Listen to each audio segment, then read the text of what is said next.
Hello, welcome to trade with Vikas. आज एक live trade चल रहा है। अप्रोक्सीमेटली आप देखेंगे तो यहाँ पे $2900 के आसपास प्रॉफिट चल रहा है, मतलब 2.5 लाख के आसपास प्रॉफिट चल रहा है। और ये अप्रोक्सीमेटली आप बाइंग प्राइस देखेंगे यहाँ पे तो 91,500 के आसपास है, मतलब कि जब ये ब्रेकआउट हुआ था तब का है। बट वीडियो स्टार्ट करने से पहले अपन क्या क्या स्टडी करेंगे इस वीडियो के अंदर वो देखना ध्यान से। बीओएस मतलब ब्रेक ऑफ स्ट्रक्चर कैसे होता है, ठीक है, और आप स्ट्रक्चर के अंदर ट्रेडिंग कैसे कर सकते हैं। एंड रिवर्सल ट्रेडर हैं कि ब्रेकआउट ट्रेडर हैं, ये आपको पहचाना आना चाहिए। कई बार क्या होता है कि आप खुद ही ये नहीं पता कर पाते हैं 4-5 साल तक कि आप कौन से ट्रेडर हैं। बट वीडियो स्टार्ट करने से पहले एक इम्पोर्टेंट चीज़ मैं हमेशा आपको बताता हूँ, बिकॉज ऑफ मेरा मोटिव रहता है कि आप बिना डरे मार्केट में ट्रेड करें। और बिना डरे ट्रेड करने का सिर्फ एकमात्र तरीका है, आपकी पोजीशन साइज सही होना चाहिए। ये 4 रूल आपके ट्रेडिंग कॉन्सेप्ट में आने चाहिए, तभी ये सारी चीज़ें काम करेंगी। जैसे जैसे आप एक मैच्योर ट्रेडर बनते जाएंगे तब आपकी के चीज़ें हैं वो अच्छी होने वाली हैं। आपने मेरी प्रोफाइल में हमेशा देखा होगा कि I am a system trader. System trader का मतलब क्या होता है? सिस्टम ट्रेडर का मतलब यही होता है कि एक पर्टिकुलर कोई सिस्टम बना हुआ है, मतलब कि वो ब्रेकआउट ट्रेड करता है, रिवर्सल करता है, या ब्रेकआउट कब करता है, रिवर्सल कब करता है, और नॉन डायरेक्शनल डायरेक्शनल ट्रेड कब करता है। पर्टिकुलर एक ट्रेड पे ही एक सेटअप उसके बना हुआ है, उसी पे वो ट्रेड करता है। आज कल परसों 2 साल 5 साल 10 साल तक वो कंटिन्यूस सेम तरीके से ट्रेड करता है। That's called system trader. Market उसे चेंज करना चाहता है, मार्केट कुछ भी करवा सकता है, लेकिन उसका सिस्टम वो छोड़ता नहीं है। दैट्स कॉल्ड, वो मार्केट के हिसाब से चेंज नहीं होता, ऑलवेज अपने सिस्टम से ट्रेड करता है। That's called system trader. जैसे इसका मतलब समझो, मान लीजिए कोई बंदा डायरेक्ट ब्रेकआउट पे एंट्री करता है, ठीक है। अब एक दिन डायरेक्ट एंट्री की और मार्केट रीटेस्ट करने आया तो उसका एसएल हिट हो गया, ठीक है।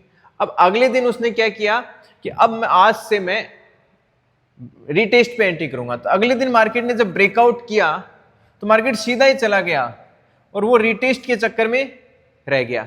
दैट मीन्स वो मार्केट उससे जैसे जैसे चेंज करता है वैसे वैसे वो अपना खुद का सिस्टम चेंज कर लेता है।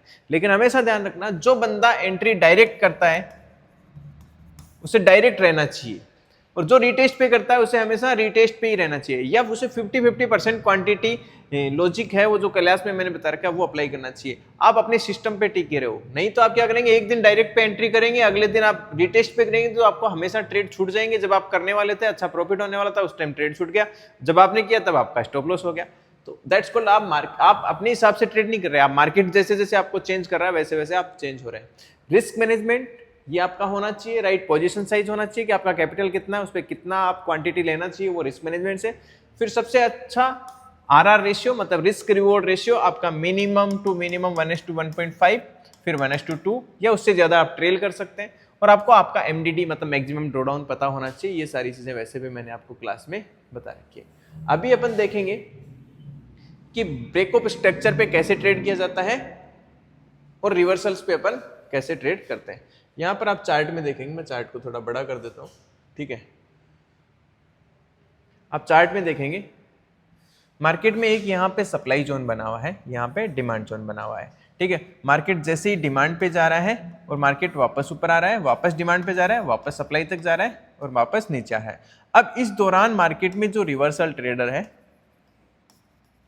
वो रिवर्स के ट्रेड्स कर रहा है, सप्लाई पे बेच रहा है और डिमांड पे खरीद रखा है। बट ये ब्रेकआउट कैसे पहचाने कि इतना बड़ा ब्रेकआउट होता है, उस पर आप कैसे ट्रेड कर सकते हैं। तो ध्यान से देखो वीडियो को।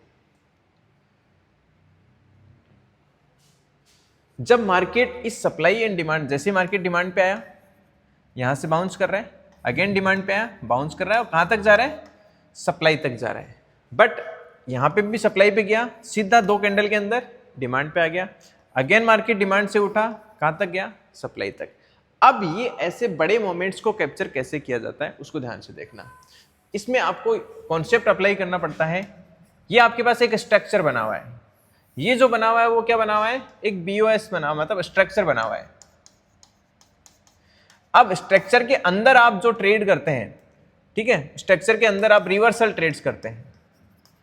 तो रिवर्सल ट्रेड्स करते रहते हैं कि डिमांड पे आएगा मैं ऊपर का ट्रेड करूंगा, सप्लाई पे जाएगा नीचे का करूंगा, फिर डिमांड पे आएगा ऊपर का ट्रेड करूंगा, सप्लाई पे जाएगा नीचे का ट्रेड करूंगा, तो आप एक स्ट्रक्चर के अंदर ट्रेड करेंगे। अब स्ट्रक्चर पे ब्रेक का ट्रेड कब करना चाहिए आपको? हमेशा कभी भी आपको ऐसे रैंडमली ट्रेड नहीं करना चाहिए कि रेजिस्टेंस या सप्लाई ब्रेक होगी, ठीक है, या सपोर्ट या डिमांड है वो ब्रेक होगी, कभी भी नहीं करना चाहिए। आपको आइडेंटिफाई करना चाहिए कि अब स्ट्रक्चर है वो ब्रेक होने वाला है। तो वो जब स्ट्रक्चर ब्रेक होता है वो कैसे होता है? देखो, मार्केट इस जोन के अंदर ट्रेड कर रहा है, आपके सप्लाई जोन के अंदर ट्रेड कर रहा है, बट यहां पर एक बहुत अच्छी चीज हुई है, जब मार्केट डिमांड पे आया ऊपर चला गया, सप्लाई पे आया, फिर देखो इसी जोन तक आके वापस घूम गया। लेकिन अब की बार जब नीचे आया मार्केट, तो आप ध्यान से देखेंगे उतना नीचे नहीं आया, उससे पहले ही वापस ऊपर चला गया, ठीक है। उसके बाद में अगेन मार्केट जब नीचे आया, तो ये देखो ये जो स्विंग है आपका, ये पुराने स्विंग से कहां है? ऊपर शिफ्ट हो रहा है। अगली बार जब नीचे आया तो आप देखेंगे यहां पे उतना नीचे नहीं आया जितना पहले आया था। दैट मीन्स यहां पर जो बायर्स हैं और ऊपर लेके गए, फिर सेलर्स नीचे तो लाना चाह रहे थे, लेकिन बायर्स ने पहले ही बोला नहीं भैया ऊपर चलो, हम ज्यादा एक्टिव है, मतलब पुराने जोन से नीचे नहीं आने दिया। और फिर मार्केट अगेन यहां पे भी जब नीचे आया, पहले ही ऊपर चला गया और पुराने स्विंग से ऊपर। यहां पे भी जो स्विंग है वो मतलब स्विंग्स क्या शिफ्ट होते जा रहे हैं, आपके ऊपर की साइड में शिफ्ट होते जा रहे हैं। दैट मीन्स ये एक होता है असेंडिंग ट्रायंगल पैटर्न, ठीक है। मतलब आप यहां पे क्लियर कट दिख रहा है कि मार्केट का जो शिफ्ट है, मतलब जो स्ट्रक्चर जो शिफ्ट हो रहा है वो अप साइड में शिफ्ट हो रहा है। मैं थोड़ा अग्रेसिव ट्रेडर हूं, ठीक है, और मैं जब अग्रेसिव ट्रेड करता हूं तो मेरे पास में जब ये एक डबल बॉटम बन चुका था यहां पे, तो मैंने इसी के ब्रेकआउट पे एंट्री ले ली थी, क्योंकि मुझे ये कंफर्म हो गया था कि यहाँ पे मार्केट का जो स्ट्रक्चर है वो कंटिन्यूस 2 बार के लिए ऊपर शिफ्ट हो चुका है और एक असेंडिंग पैटर्न बनने की कोशिश यहाँ पे हो सकती है। तो मैं थोड़ा अग्रेसिव, बट आप एंट्री करना चाहते हैं तो ये जब लेवल ब्रेक हो एक स्ट्रॉन्ग के साथ में, तब आप उसे एंट्री कर सकते हैं। ध्यान रखना, जब स्टॉप लॉस लगाते हैं तो आप प्रीवियस स्विंग का लगाते हैं, और किसके साथ में लगाते हैं? जो मैंने क्लासेस में बताया बफर, मतलब 100-150 पॉइंट का बफर। बट स्टॉप लॉस आपका कम से कम बीटीसी में बीटीसी की वॉलेटिलिटी के अनुसार होना चाहिए। ये एक ट्रेड का सिंपल सा लॉजिक था, ठीक है, बट उससे इंपॉर्टेंट चीज पता है क्या होती है? इसको चार्ट को छोड़ा कर देता हूं मैं। मुझे सबसे इंपॉर्टेंट चीज, जब मेरा ट्रेड चल रहा होता है मैं कभी भी पैनिक नहीं करता। आप हमेशा जब भी चार्ट को स्टडी करें 1 आवर में करें, नहीं तो 4 आवर के चार्ट में स्टडी करें।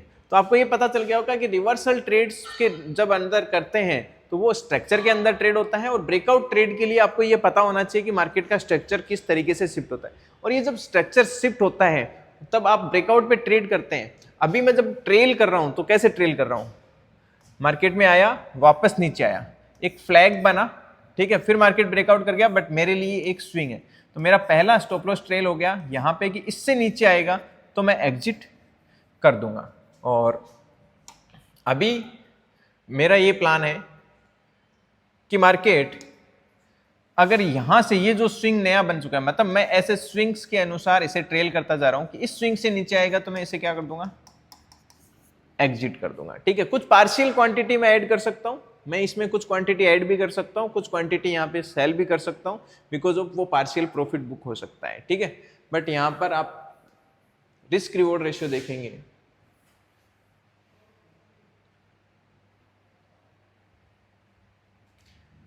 लॉन्ग पोजीशन, आप रिस्क रिवॉर्ड रेशियो देखेंगे, बहुत ही खतरनाक रिस्क रिवॉर्ड। जो आपका एंट्री पॉइंट है और आपका स्टॉप लॉस है, यहाँ थोड़ा बफर लगा के है,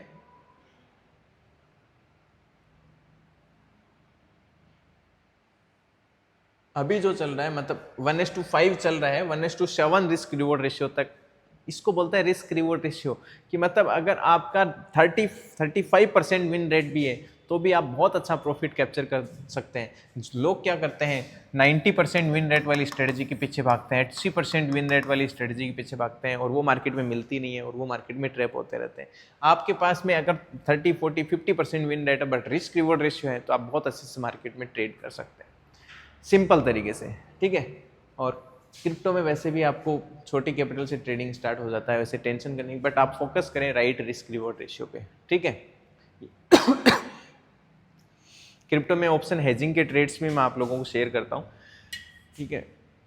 क्योंकि बीटीसी के अंदर यहाँ पर डेल्टा एक्सचेंज में साइडवेज मार्केट में भी ये स्ट्रक्चर के अंदर ट्रेड होता है, तब भी आप ट्रेड कर सकते हैं। किसी ने अगर क्रिप्टो स्टार्ट नहीं किया है और नॉन डायरेक्शनल साइडवेज मार्केट से में भी ट्रेडिंग करना चाहता है तो डिस्क्रिप्शन में लिंक दे रखा है मैंने डेल्टा एक्सचेंज का और कॉइन डीसीएक्स का, वहाँ से अकाउंट ओपनिंग करके आप अपनी जर्नी को शुरू कर सकते हैं। Thank you.